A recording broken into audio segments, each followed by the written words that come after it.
We are joined live by former Prime Minister Kim Campbell. Really appreciate the time this morning.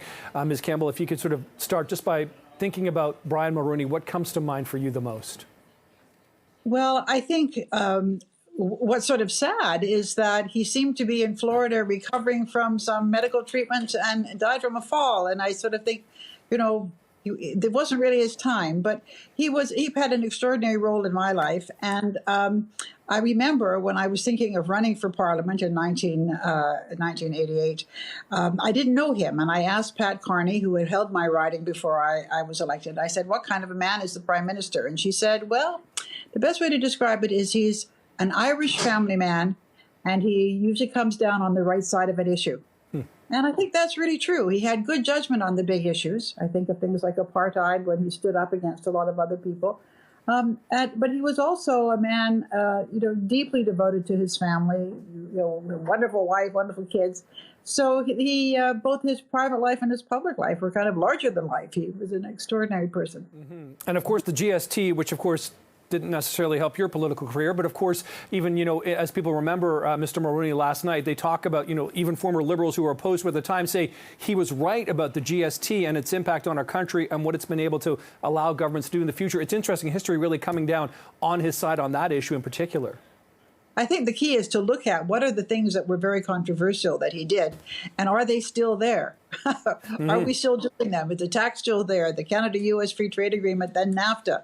I mean, many of the things that were, you can't be a political leader without people going after you. You can't leave office with everybody standing and cheering. And I'm glad that he lived long enough so that his political legacy could be reconsidered without the passions of partisanship, and that he was able to get some of the credit that he deserved, and particularly in areas of the environment, for example. Mm-hmm.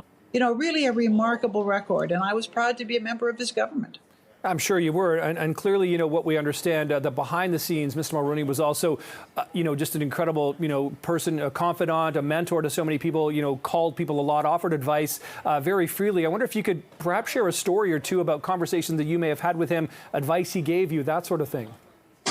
Well, it's interesting because he also left his ministers to do their jobs. He wasn't always on the phone, telling you what to do. But I will tell you a funny story that when my marriage broke up, when I was, a minister in the government, and he called me when he heard about what had happened, and he said to me about, my then estranged husband, do you want me to phone him?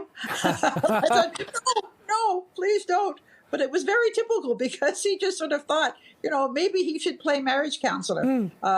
He was a very much of a can-do person, but I asked him to not do that particular favor for me. But it was very typical Brian response. That's funny. That is a great story indeed. I appreciate you sharing that. The other fascinating thing about Brian Mulroney, especially in the last several years, is not only have all future or present Conservative leaders gone to him for advice and spoken to him about how to govern or how to be the Conservative Party leader, but even for the current Prime Minister, Justin Trudeau, has gone to him for advice as well. He talked about the cross-partisanship earlier. He sort of held on to that principle to this day. Well, I think Brian really wanted to make a difference for Canada.